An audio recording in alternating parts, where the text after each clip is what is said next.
You know, it's really difficult to live an effective life if you don't have a good end game. And it is at the same time so easy to get chasing the wrong end game, as though our own achievements or our own pursuits are really the end game. But everything changes when you align your life with God's end game. And so the question today is, what is God's beautiful end game? What is he up to? What is he doing? And then how can I live in light of that? How can I make my decisions and align my priorities and values and directional course in life? How can I bring it into sync with God? Because that's when living takes on a whole new reality, a whole new purpose, a whole new value, a whole new level of, in my view, fulfillment, gratification, satisfaction, contentment, joy. That's the topic today. I'm Pastor Cary. This is Growing in the Gospel, and I invite you to turn one more time to Psalm 132 together. This has been a wonderful psalm. It's a celebratory psalm. It's a historic psalm. It's an anticipatory psalm. We've seen the history of the psalm. We've seen the present day application. We've seen the future implication. We're going to see that all again today. So this is a psalm of ascent. They're making their pilgrimage. They're singing these songs. They're celebrating. They're anticipating what God will do in Jerusalem. And in this particular psalm, they're celebrating the return of the Ark of the Covenant to Jerusalem. They're celebrating David's selection of Temple Mount, the place where God would essentially be enthroned in the nation of Israel and the family of Israel. And they're anticipating their entrance into that temple grounds, to that place of worship, to that place of feasting and celebration. And the correlation, the modern day view of this is we're still anticipating all these things on our pilgrimage as we are journeying home to the New Jerusalem, to the city of God. And we'll anticipate worshiping the Lord and feasting in his presence and enjoying him and shouting for joy and being clothed, verse 9, being clothed in righteousness. We anticipate God not only arising in our lives, that's verse 8, arise, Lord, into your rest, arising into his place of prominence and priority in our lives, preeminence, but also literally, really arising into his place of physical, material reign in a consummated physical, material kingdom. This is all God's promises to us, okay? So I want to pick it up today. We're really going to focus in on verses 17 and 18. Really 16, 17, and 18, but I want to pick it up in verse 11 and we'll kind of run up to it. The Lord has sworn in truth unto David, he will not turn from it. So this is God's end game. This is God's swearing, promised truth. This is his ultimate reality. This is where it is all going. Of the fruit of thy body will I set upon thy throne. Now we know that to be Jesus, the Messiah. We talked all about this a few days ago as we studied this psalm. If thy children will keep my covenant and my testimony that I shall teach them, their children also shall sit upon thy throne forevermore. So this is the gospel. Verse 9, being clothed in righteousness, being a saint, shouting for joy. Verse 13, for the Lord has chosen Zion, this is Jerusalem, and particularly Temple Mount. He hath desired it for his habitation. This is my rest forever. Here will I dwell, for I have desired it. No wonder Satan wants it. No wonder there's so much turmoil and trouble centered on the nation of Israel and the city of Jerusalem. Satan desires that place. Verse 15, I will, emphatic. I will abundantly bless her provision. I will satisfy her poor with bread. Now here we are, verse 16 for today. God's end game. This is what we're reading. I will also clothe her priests with salvation. There's a lot that's really interesting to me here. First of all, just the very sense that ancient Old Testament priests needed salvation.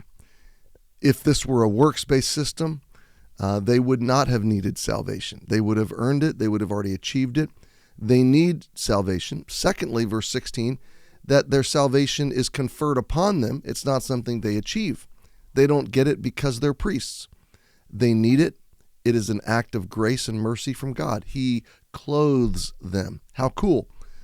The third thing I see here is that we are, in the modern sense, in the New Testament view of this, we are priests. Okay, we are believer priests. We're a kingdom of priests. And so this is not just talking about the Old Testament ancient Hebrew priests that facilitated the sacrificial system. This is talking about the New Testament reality that when Jesus died and rose again, he became the ultimate and final high priest, the only mediator between God and man. And when we come to him and receive him into our lives, we become the dwelling place of God. He comes into us. We become the temple, and we have direct access to God through Jesus, which makes us priests in and of our own right. The priesthood has been returned to humanity. Do you see that? The beautiful reality is that when Adam walked the garden of God with God and in God's presence, he was a priest. He didn't need a priest. The priesthood was a response to sin. Priesthood is simply access to God, okay? That's what it is in its most basic sense. And the idea of a priest is that mankind needed a mediator, needed someone to stand between and go between. The problem with men being priests is that men are sinful and no man can really be a priest. So the Old Testament priesthood is really just symbolic. They were priests, but only in the most figurative sense. They had to be clothed in white. They had to be cleansed. All of that was figurative in terms of how God was going to deal with their sins. But when Jesus rose again and became the ultimate high priest, when Jesus died and suffered and bled and shed his blood for our sins, paid the price, the atonement, and then conquered death and rose again, he opened the door for anybody by faith to be exonerated, justified, purified, cleansed, and to be brought into, returned to the original state of creation, to be believer priests, to have direct access and a relationship with God without the need of a human mediator or a human intercessor or someone to intervene, because Jesus, God himself, in the form of Jesus, is the mediator. He is the high priest. So I will clothe her priest with salvation. Wow, just that phrase. Think about how much is in that phrase that we've just talked about in the last few minutes. Theologically, the beauty of this, that forever and ever and ever, you won't have to earn or achieve or re-achieve or pay off your salvation. You will be clothed. You'll literally be radiant. Revelation, we studied this in our series of Revelation, which is on this channel called Clash of Kingdoms.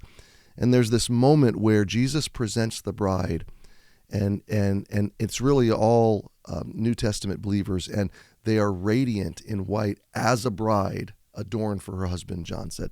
And the idea of the bride being adorned for her husband is the most beautiful image that a first century believer could picture, is a radiant, beautiful bride on her wedding day. And the idea that sinful, broken, struggling, messy me is somehow going to be beautiful to God. That's the picture here, that you will be clothed forever in rightness, in righteousness, in holiness, in beauty, in radiance. You'll have a wonderful, incorruptible new body. What a good God we serve. I will clothe her priests. That's you and me if you believe in Jesus. And if you don't believe in Jesus, hey, why not? Come on, join the family. Be born into this reality by receiving him in faith. Her saints, that's also a term that refers to believers, not just good people versus bad people. Remember, the Bible isn't good people and bad people. The Bible's stories, and the Bible is a story, it's a narrative about bad people being redeemed. It's really about believing people and unbelieving people. It's not about good and bad because everybody's bad. It's about believing and unbelieving. The delineating reality of whether you are a priest with God and whether you are a saint is not how good you are, but it's where your faith is. What is the object of your faith? And by the way, it's not even the strength of your faith. Jesus said it's faith like the grain of a mustard seed. It's really the object of your faith. What is your faith in? And everybody lives by faith. For those whose faith is in Jesus Christ, verse 16 is the end game. You will be a believer priest, a saint, living and dwelling in a new reality, a new dimension, if you will, a new creation, new heaven, new earth, in a new body with a new heart, in the new city, Jerusalem, coming and going and enjoying a life that's beyond our ability to even imagine. And what will we be doing in that city, in that location, in that reality? Verse 16, her saints shall shout aloud for joy. So I want you to think about times that you in your life shout for joy, okay? Ball games, athletic events, your team is winning, a great gift was given to you, a great victory was won, a great celebration was had, a great breakthrough was experienced, good news, a good diagnosis, a healing, some wonderful outcome. We celebrate. We jump up and down. It comes out of us. Take that, bottle up that experience, that emotion. This is the elation that you will be regularly experiencing in the New Jerusalem, in the presence of Jesus, in your new body, clothed with salvation, shouting for joy. They did it on their pilgrimage and in their feasting times in ancient Jerusalem. We will do it in the New Jerusalem. The former foreshadows the latter. Verse 17, we're going to make a home run here and come in for a landing. Verse 17, there I will make the horn of David to bud. Okay, so these are not familiar phrases to us. The Old Testament, the word horn referred to authority and power and strength. And so the horn of David is a reference to the Messiah. Okay, it is clearly a reference to that someday king that he's already referred to, of the fruit of your body will I set upon thy throne. And God referring to himself, I will sit upon your throne. So the horn of David, the strength, the power, the Messiah that's going to come from David is going to bud. The idea is the horn growing and materializing. It's coming into its place. It is fully realized. So in this moment, the final and ultimate authority of Jesus Christ, all things will be placed under him. He will have ultimate and final preeminence. Before him, the New Testament teaches us, every knee will bow and every tongue confess that Jesus Christ is Lord, to the glory of God the Father. That is the fulfillment of the horn of David will bud. I love this next phrase. I have ordained a lamp for mine anointed. What is God saying? Well, in a dark day, light was critical, and a lamp shattered darkness. I want you to think about what Jesus himself said. I'm going to scroll down here to the bottom of my note. First he said, I am the light of the world. He that followeth me shall not walk in darkness, but shall have the light of life. This is John 8:12 and John 9:5. As long as I am in the world, I am the light of the world. Let me tell you the significance of that statement up against Psalm 132. In John 8, Jesus has come back to Jerusalem. He's made this very pilgrimage that these songs are written to sing of. It's very possible that he sang those songs on his way to Jerusalem with his disciples. At the end of the Feast of Tabernacles, which they've had the entire temple grounds lit up by these giant menorahs. I mean, think of like stadium lights. And on that beautiful sandstone, it just, with that flame, those torches, those big candles, the entire grounds would have been lit up with this radiant gold hue. Okay, and it would have been just magnificent. So the day after the feast, they've put out the lights. The lights have been shining all week long for the Feast of Tabernacles. This is a major component in the Gospel of John, which we cover in our study of the Gospel of John, also on this channel called Jesus Up Close. So he goes in the very next morning after they've put out the torches, the menorahs. He goes into the temple grounds where people are still kind of resetting and cleaning up from the feast and from the festival, and the torches are now out. He stands up and declares, points to the menorahs, referencing the menorahs, and he says, the light is out right now. After the feast, the light's gone out, but I am these lights. These lights point to me. They represent me. all of this tradition is about me. He already stood up in the middle of the feast and said, I am living water. And that's when they pour the water on the altar. That was another ceremony in the feast. And so he's basically stepped into this feast in John 8 and hijacked the whole thing and said, it's all about me. I'm the fulfillment. Here I am. You guys have been celebrating and feasting and festivating and anticipating the horn of David is going to bud, and it's me. I'm here. I am the light of the world. So this phrase that I have ordained a candle or a lamp for mine anointed harkens all the way forward to Jesus in that very same space, that very same courtyard, saying, I am that lamp. I am that light. I am the candle. And if you will follow me and believe in me, you won't walk in darkness. You'll have the light of life. This light will come into your life and light you up.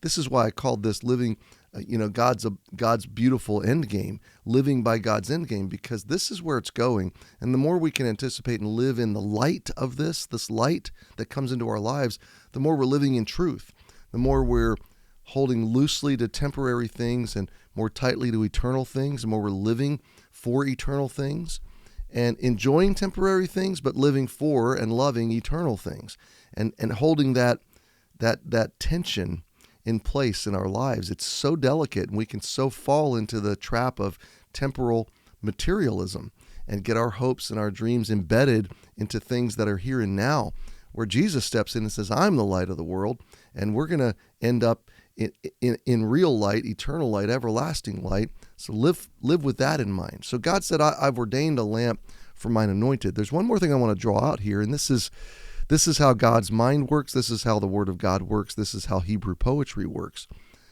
Who else did he say is the light of the world? Well, he said in Matthew 5:14, you are the light of the world, and a city that is set on a hill cannot be hid. So yeah, God has ordained Jesus to be the ultimate light of the world, but for now, he's also ordained us as his anointed. So Jesus is his anointed, David is his anointed, and if you're a believer, you are his anointed. Do you see the layers here? It's amazing. Now, what is the actual, basic linguistic point of this? Is that that God's going to establish Jesus as the light of the world, as the descendant of David, his anointed, and that Jesus will be the anointed. Okay, but we've been brought into all that, and so through a New Testament theology, we see the layers of these phrases in the Old Testament that they maybe would not have seen so clearly. That, yeah, it is David, God's anointed, and Jesus is the horn of David that's going to bud, and the light of David that's going to come forth and be established. And Jesus is going to forever be that light, but then we've been brought into him as priests and saints, and he calls us the light, and to live out that light, and to not hide that light. So it all follows in sequence. I'm not adding to Scripture. I'm just showing you the nuances of what these verses mean with continuing progressive revelation into the New Testament. It's really beautiful. Verse 18, his enemies will I clothe with shame. So whose? Well, David's, and by virtue of David, Jesus. So God's enemies will be put to shame. They will be defeated. Now listen, it's not the election that's going to defeat God's enemies, okay? It's Jesus. It's God's ultimate end game that's going to defeat his enemies. They will be put to shame. But look at the end, verse 18. But upon himself shall his crown flourish. Jesus will reign. Jesus is king. He's going to be forever king in Jerusalem, in the New Jerusalem. He's going to rule and reign for 1,000 years in this Jerusalem that we know, that we're seeing under siege today, that we're seeing the turmoil. He's going to rule and reign in that place. He's going to set his foot down on the Mount of Olives. He's going to establish his millennial kingdom for 1,000 years. We're going to rule and reign with him, and his crown will flourish. The kingdom will flourish. God will provide. We will be clothed in salvation. The world will know King Jesus for 1,000 years. Then there will be a final judgment and a new heaven and a new earth. All created matter will become uncreated, and a new heaven and new earth will come to be, and the New Jerusalem will descend out of heaven, and we will begin the eternal state, and there will never, ever again be another sin, another threat, another fear, or another enemy of God. This is God's eternal end game. Now, what does this do for us today? As we close today, I just want you to let this shape your thinking. Let this shape your deciding. Let this shape your values. Let this shape your direction. Let this shape every part of your life today and going forward. This is the end game. And you can't live an effective life today if you don't have the end game in view. And so how gracious is God to give us the end game? This end game gives us hope on the hard days. It holds us in check on the good days. What do I mean by that? All right, on a hard day, the economy crashes, you lose your job, your dog dies, you get into a car accident, something is lost. On a hard day, you know what? These things are temporary anyway, and they're going to be lost anyway. I hate to say it, but I'm going to lose my health. I hate to think it, but I'm going to lose everything materially that I call mine. Eventually, I'm going to lose it. Now, the souls that I bring with me to heaven, that I share the gospel with, I'm not going to lose them, not for very long. The values that I live for, the treasure I send ahead, I'm not going to lose that. So there are some things I can live for that I will not lose. But when I say that it gives us hope on our bad days, maybe today something unfolds that discourages you. That's pretty common in our lives. This is the end game, so don't be too discouraged. In the light of all this, it can't get too terrible. But what do I mean on our good days it holds us in check? Well, on our good days, when we're basking in God's blessings, we tend to get a little bit full of those blessings. We tend to get a little bit clingy and operating in the material reality of I finally got what I want, or I finally got my hopes, and you don't want to fall prey to that either. On your good days, the end game says, well, this isn't as good as it gets. This is temporary too. So operate within contentment, operate within reason, enjoy God's blessings, but don't hope in them. Maybe that's a good way to say it. Enjoy God's blessings, but don't hope in them. So I just want to challenge you today to live in view of God's beautiful, wonderful, abundant end game. Let it shape you today, and it will keep you in check in so many ways. It will help your heart. It will help you love others too. Hey, I love to read your comments, so share your thoughts with me. Thank you for joining me today. I hope you have a great day. I'm praying for you all. And we'll see you tomorrow in the Gospel of John, and then on Sunday in the Family Matters series.